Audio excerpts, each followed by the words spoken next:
최근의 하락이 저는 하락이라고 보지 않아요. 그럼 상승인가? 아니요. 많이 하락하지 않았다고. 거기서 그러면 추가 하락이 훨씬 더 많이 된다? 양이 많아져야 된다는 거예요. 이건 떨어진 거예요. 인플레이션 시대임을 감안하면. 현재 부동산 시장조차도 지금 이렇게 의견이 첨예하게 나뉜다는 게.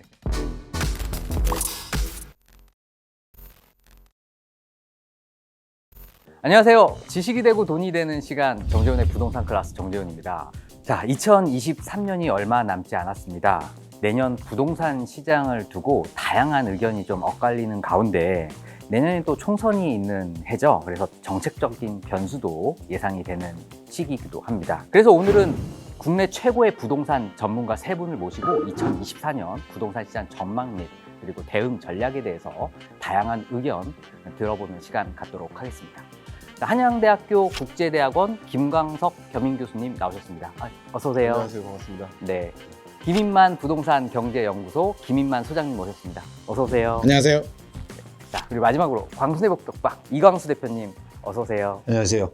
네, 아유 반갑습니다. 반갑습니다. 아유, 오늘 뭐 이렇게 어벤져스 군단급 이렇게 또 총출연해 주셔가지고 제가 굉장히 든든합니다. 최근 어떻게 근황 좀 한번 들려줄 수 있으실까요?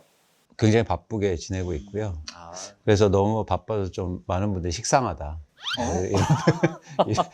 그래서 어쨌든 많은 분들한테 또 제가 가진 거 알려드리고 그러려고 노력하고 있고 바쁘게 지내고 있습니다. 사실 올해 제가 회사를 또 그만두고 독립해서 더 좀 바쁘게 지내고 있습니다.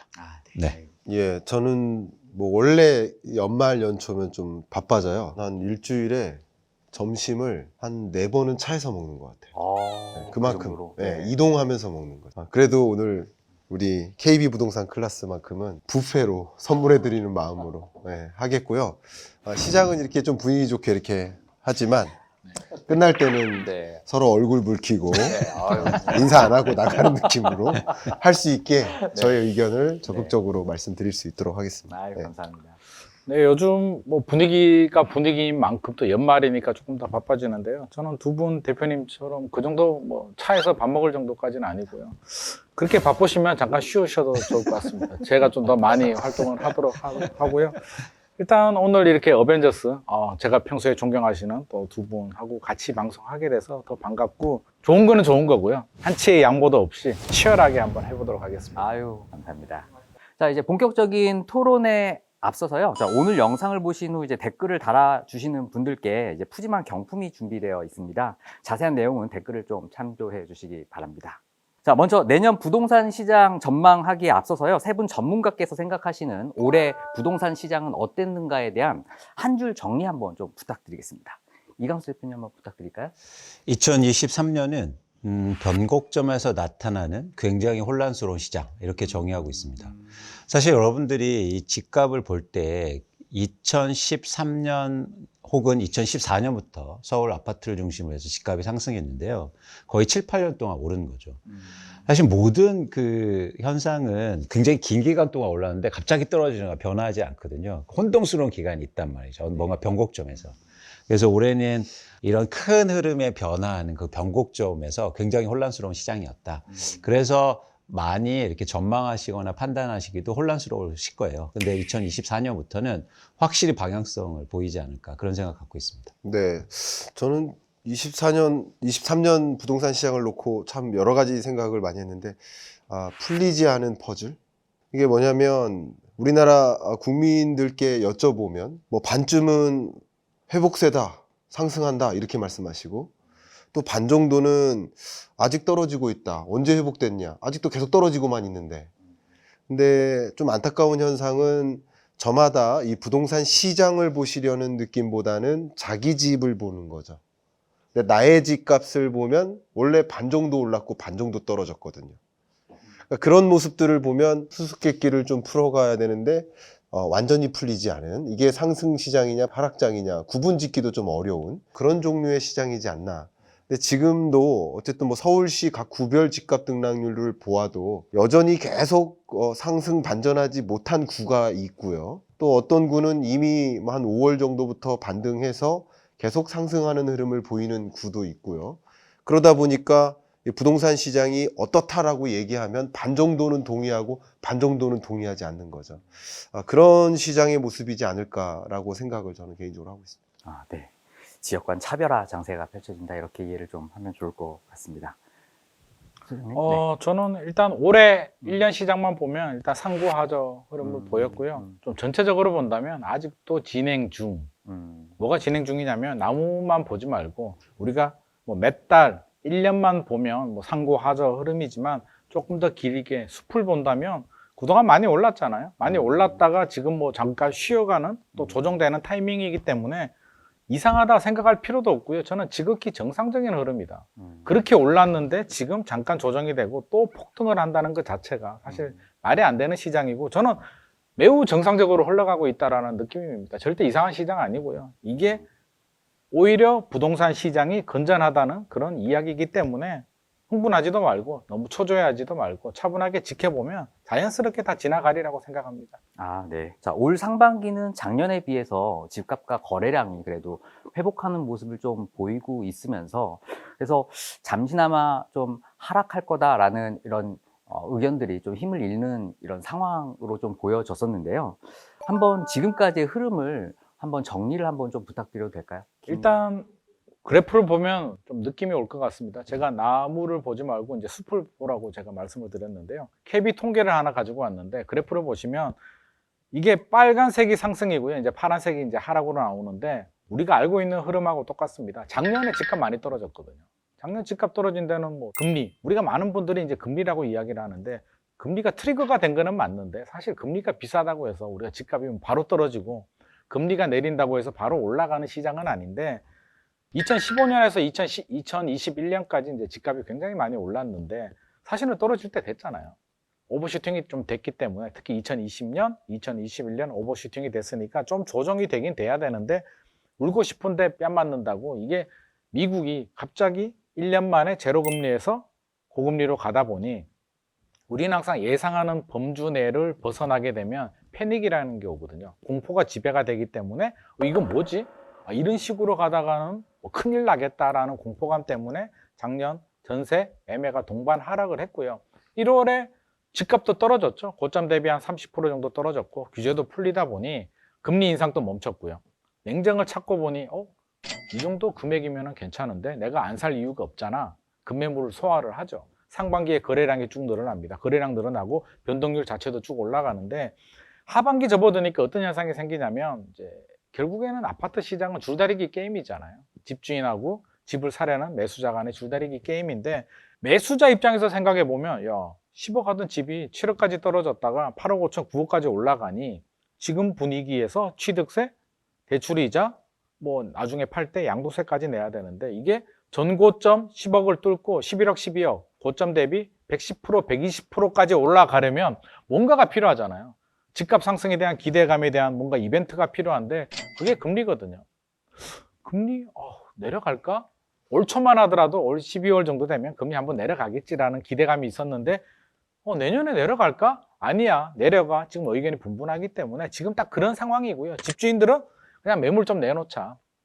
7억은 좀 그렇고 한 9억 정도 지금 수준이면 팔아도 돼. 매물을 내놓고 있는데 매수자들은 잠깐 관망을 하고 있기 때문에 지금 거래량도 떨어지고 있고요. 변동률도 떨어지고 있는데 좀 생각을 해보면 이런 흐름이 당연하고요. KB에서 매수 우위 심리 조사 결과를 보면 일단 매도가 80% 정도로 나오긴 했습니다. 80% 나왔는데 그러면 살 사람들이 전혀 생각이 없느냐 그러면 최근에 그 송파 문정동에 힐스테이트 2편화 세상 문정을 분양했는데 150대 1이 나왔습니다. 저도 떨어지고 저희 애도 떨어지고 다 떨어졌는데 왜 150명이 몰렸느냐? 당연하죠. 송파구, 강남 상구의 가격이 저렴했어요. 분양가 상한제가 적용이 돼서. 그 얘기는 투자 심리는 살아있다.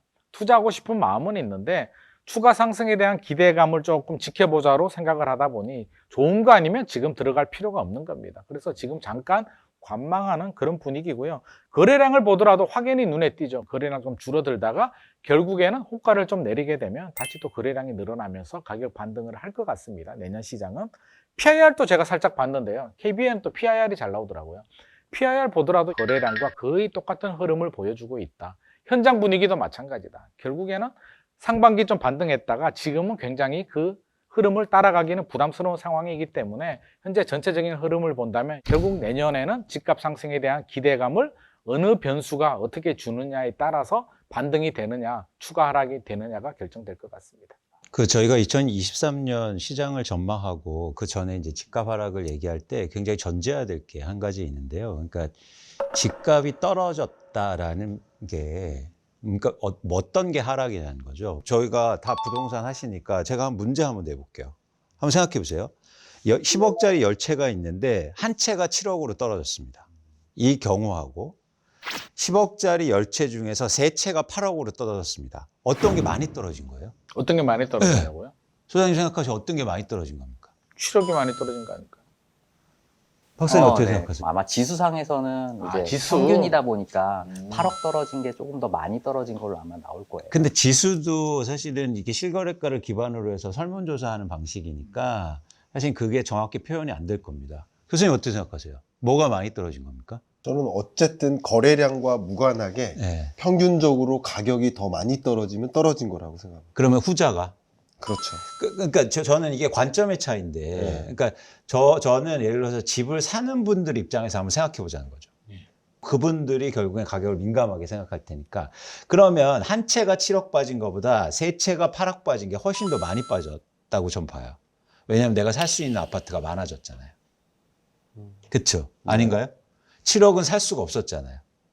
그래서 전 왜 이 말씀을 드리냐면 최근에 하락이 저는 하락을 하고 보지 않아요. 그럼 상승인가요? 아니요. 많이 하락하지 않았다고 보는 거죠. 많이 하락하지 않았다. 아직도 많이 남았다. 갈 길이 많이 남았다. 이게 전제가 중요한 게 모든 자산 가격은 많이 빠지면 회복하게 돼 있어요. 근데 한국의 부동산 가격은 아직도 갈 길이 멀어요. 많이 빠져야 돼요. 제가 왜냐하면 김만 소장님한테 반론을 제기하는 게 아니라 이렇게 시장을 보는 게 좀 필요하지 않느냐는 거죠. 저희가 지수를 사는 건 아니잖아요. 예? 그런 관점에서는 아직도 그러니까 최근에 하락이 많이 빠지지 않았다를 전제해야 좀 전망이 가능하지 않을까? 최근에 많이 빠졌어요 하는 순간 이제 회복 얘기가 나오거든요. 자연스럽게. 근데 저는 그렇게 개념 규정하지 않는다는 거죠. 그러면 작년 12월, 올 1월 네. 집값이 많이 떨어지긴 했는데요. 네. 가격으로 보면 그럼 그 가격이 많이 떨어진 게 아니다라고 그렇죠. 말씀을 하시는 그렇죠. 거예요. 거기서 그러면 추가 하락이 훨씬 더 많이 된다. 양이 많아져야 된다는 거예요. 예, 그래야 자산시장. 거래량이 많아져야 된다. 그렇죠. 거래가 많아지면서 가격이 빠지죠. 그러면 예를 들어서 10억 아파트가 거래량은 몇 개 되지 않지만 작년 12월에 7억으로 뭐 한 개, 두 개가 떨어졌어요. 예. 그런데 시간이 지나서 반등하다가 다시 떨어져서 7억으로 떨어지는 게 여러 개가 되면 그렇죠. 그거는 많이 떨어진 그렇죠. 건가요? 그런 시기가 오고 있다는 거예요. 지금 왜냐하면 많은 분들이 최근에 가격이 많이 떨어졌다고 얘기하는 거예요. 근데 그건 저는 아니다라고 말씀을 드리는 겁니다. 제가 그 반론을 한번 제기해 봐드리겠습니다. 네. 지금 말씀하신 이광수 대표님께서 그 주장하시는 것도 상당히 근거가 있어요. 좋은 포인트를 말씀 주신 것 같아요. 근데 저는 항상 이제 부동산 시장을 시장으로서 보는 게 아니라 다른 여타 시장과 비교하면서 돈의 이동을 좀 관찰하는 편이에요. 그래서 이제 거시경제적으로 봤을 때 예를 들어서 20% 올랐는데 5% 빠지면 빠진 게 아니다. 15%포인트 더 빠져야 되는 거 아니냐 하는 종류의 이제 말씀이신 것 같아요. 근데 제가 갖고 있는 생각은 뭐냐면 인플레이션을 감안해야 돼요. 제가 무슨 뜻이냐. 2022년, 23년은 아마도 여기 앉아 계신 우리 스태프분들 인생에 태어나서 처음 만나는 인플레입니다. 만 42세가 안 되시는 여러분들 인생에 태어나서 처음 만난 고물가인 거예요. 그만큼 41년 만에 최고치에 해당하는 그런 인플레이션 시대를 경험했어요. 근데 인플레를 가정하고 이 시장을 보는 것과 인플레를 가정하지 않고 시장을 보는 건 천지 차이예요. 제가 무슨 말씀이냐. 이것저것 물건값이 다 올랐다는 뜻이잖아요. 근데 물건값이 하나만 오르면 다른 건 그대로인데 이것만 오르면 이것의 가치가 올라간 거예요. 근데 이것저것 모든 물건이 고르게 올라갔잖아요. 그런 걸 인플레이션이라 하고 고르게 모두 다 오르는 현상은 결과적으로 아무 물건의 가치도 안 올라간 거예요. 다만 돈의 가치만 떨어진 거예요. 그러니까 돈의 가치가 이렇게 현격하게 떨어지는 22년, 23년 국면이라는 거죠. 인플레이션 시대는. 그러면 만약에 집값이 그 명목 가격이 표시된 명목 가격이 안 떨어지고 그대로 유지된다라고만 해볼게요. 10억짜리가 여전히 10억이에요. 그러면 10억짜리가 여전히 10억이면 떨어진 겁니까? 안 떨어진 겁니까? 이건 떨어진 거예요. 인플레이션 시대임을 감안하면 3년 전 10억과 지금 3년이 지난 후에 10억은 가치가 달라요. 돈의 가치가 2배로 떨어졌다라고 가정했을 때 집값이 그대로 유지된다는 것은 집값이 엄청나게 떨어졌다는 겁니다. 근데 유지된 정도가 아니라 집값이 여전히 5% 정도 떨어졌다는 것은 인플레이션 시대임을 감안하면 저는 개인적으로 명목 가격이 5% 떨어진 거지 실질적으로는 뭐 15%, 20% 떨어진 거다라고 시장을 판단하는 게 어떨까 하는 생각을 저는 개인적으로 가지고 있습니다. 그러니까 맞는 말씀이시죠. 왜냐하면 실질 가격을 보시자는 건데 네, 네. 인플레이션을 감안한 되게 좋은 말씀이신데 구매력 평가죠. 뭐냐면 중요한 건 뭐냐면 자산 시장은 좀 다른 측면이 있습니다. 그러니까 제품 가격은 가격이 떨어지면 다 그 가격에 수렴하잖아요. 그렇죠?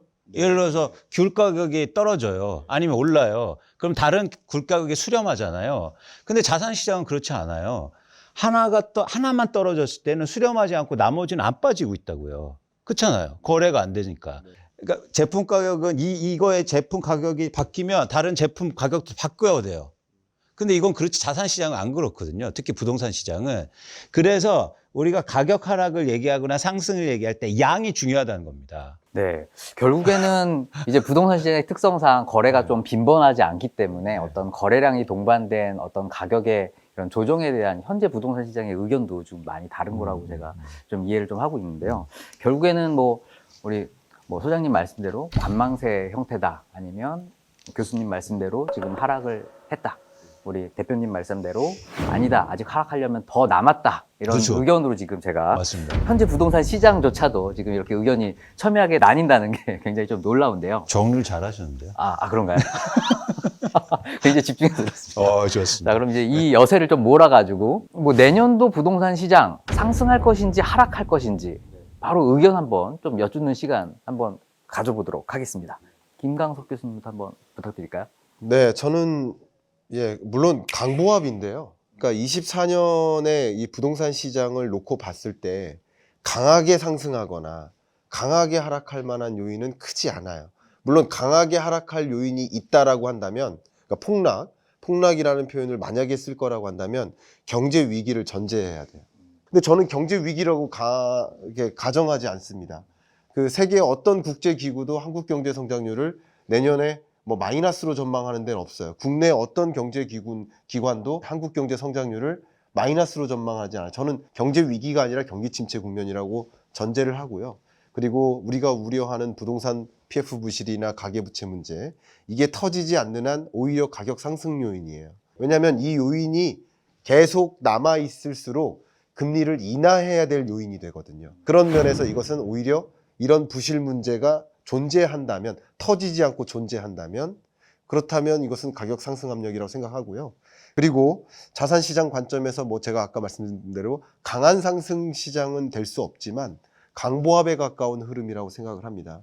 그 이유 중에 하나는 바로 금리예요. 우리나라도 마찬가지고 미국도 마찬가지고 금리 인상은 더 이상 없는 것으로 지금 생각하고 있어요. 그리고 금리 인하는 가능하다는 식으로 받아들이고 있죠. 그러니까 그런 것들이 시중금리를 자극해요. 원래 기준금리 인하를 단행하기 전에 시중금리가 먼저 떨어져요. 금리 인상을 단행하기 전에 시중금리가 먼저 올라가거든요.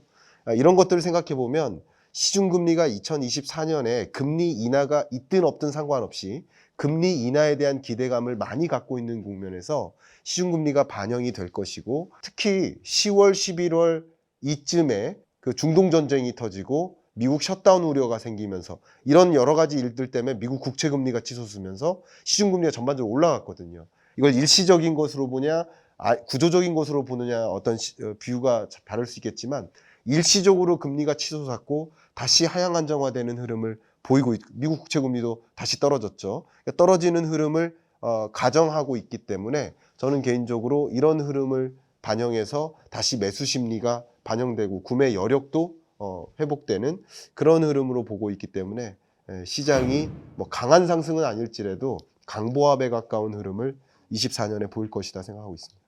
저는 내년은 반대가 될 것 같습니다. 저는 내년 상반기는 오히려 저가 될 것 같고요. 하반기는 물론 큰 폭의 뭐 폭등이나 폭락은 아닙니다.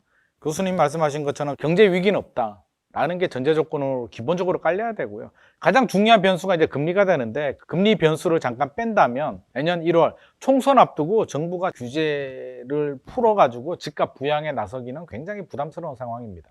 반대로 규제를 하는 것도 부담스럽죠. 아마 정책이 저는 개입을 하지 않을 거라고 봅니다. 총선 전까지는. 지역개발 호재, 뭐 예타 면제라든지 뭐 GTX 연장이라든지 뭐 메가시티 뭐 이런 개발 호재들은 나올 수가 있어요. 왜? 표를 얻어야 되니까. 하지만 규제를 풀고 규제를 묶는 거는 반영되지 않을 것이다. 전세 가격 추가 하락은 저는 없을 것 같습니다. 오히려 아파트 전세 가격은 더 올라갈 겁니다. 그렇게 바라본다면 그냥 심리가 집주인들이 지금 매수자 우위 시장이거든요. 집을 사려는 분들이 이제 칼자루를 쥐고 있는데 이분들이 관망으로 지켜보고 있는 동안에는 집을 팔아야 되는 집주인들이 조금 초조해집니다. 그러면 가격을 좀 내릴 거예요. 내년 한 상반기 정도 되면 이 정도면 됐지. 금리 내리면 올라가지 않겠어? 기다리던 매수 대기자들이 들어오면 하반기 정도 되면 저는 반등하지 않을까 예상이 되고요. 여기서 이제 금리 변수가 들어간다. 금리가 상반기에 혹시라도 금리 인하 0.25, 25bp라도 금리 인하가 된다면 기다리던 매수 대기자들이 대거 유입이 됩니다. 그러면 하반기가 아니라 상반기에 다시 약간 큰 폭의 반등이 있을 수도 있는데 저는 이게 폭등이나 대세 상승으로 가기는 아직까지는 역부족이다. 2020년, 2021년 사실 버블이 좀 있었거든요. 오버슈팅 된 부분이 있고 앞서 교수님 말씀하신 것처럼 인플레이션이 문제긴 합니다. 화폐 가치 하락인데 이게 우리 수학 공식처럼 1 더하기 1은 바로 2 이렇게 나오진 않습니다. 1 더하기 1은 몇 년 있다가 2 이렇게 실질 경제에는 반영이 되는 부분이거든요. 그러면 인플레이션 분명히 영향을 줍니다. 그게 내년이 아니라 몇 년 후가 되면 저는 집값 상승의 하나의 요인이 될 것 같고요. 전세 가격 지금 상승하고 있는 것도 몇 년 후에는 분명히 상승 압력으로 존재한다. 하지만 2024년 시장에 바로 실시간으로 반영되기에는 그동안 상승에 대한 피로감, 또 정책적인 문제, 금리 문제 생각해 본다면 저는 금리가 0.25%포인트 내리더라도 계속 내려가기는 현실적으로 좀 어려울 것 같고요. 미국은 내릴 것 같습니다. 미국이 25bp나 50bp 내리더라도 한국은행이 실시간으로 내리기는 좀 쉽지 않을 것 같습니다. 그러면 한국은행은 저는 상반기는 금리 내리기는 좀 어려울 것 같고요. 하반기에 잘하면 한번 내릴 수는 있을 것 같은데 그런 변수를 적용을 한다면 상반기는 좀 조정이 되다가 하반기에 한번 올해하고 반대되는 흐름이 좀 보이지 않을까 조심스럽게 예상을 해봅니다. 저도 어디 가서 뭐 이런 얘기는 안 하지만 오늘 말씀드리면 집값도 안 떨어졌는데 수요가 올려서 올라가는 시장은 절대 불가능합니다. 집값이 떨어져야 삽니다. 저는 집값이 오를 거라고 생각하면 산다는 거죠. 기대감. 떨어지면 사는 사람은 실수요자. 떨어지면 실수요자도 안 사죠. 집값도 떨어지는데 뭐하러 사? 맞아요. 아닙니다.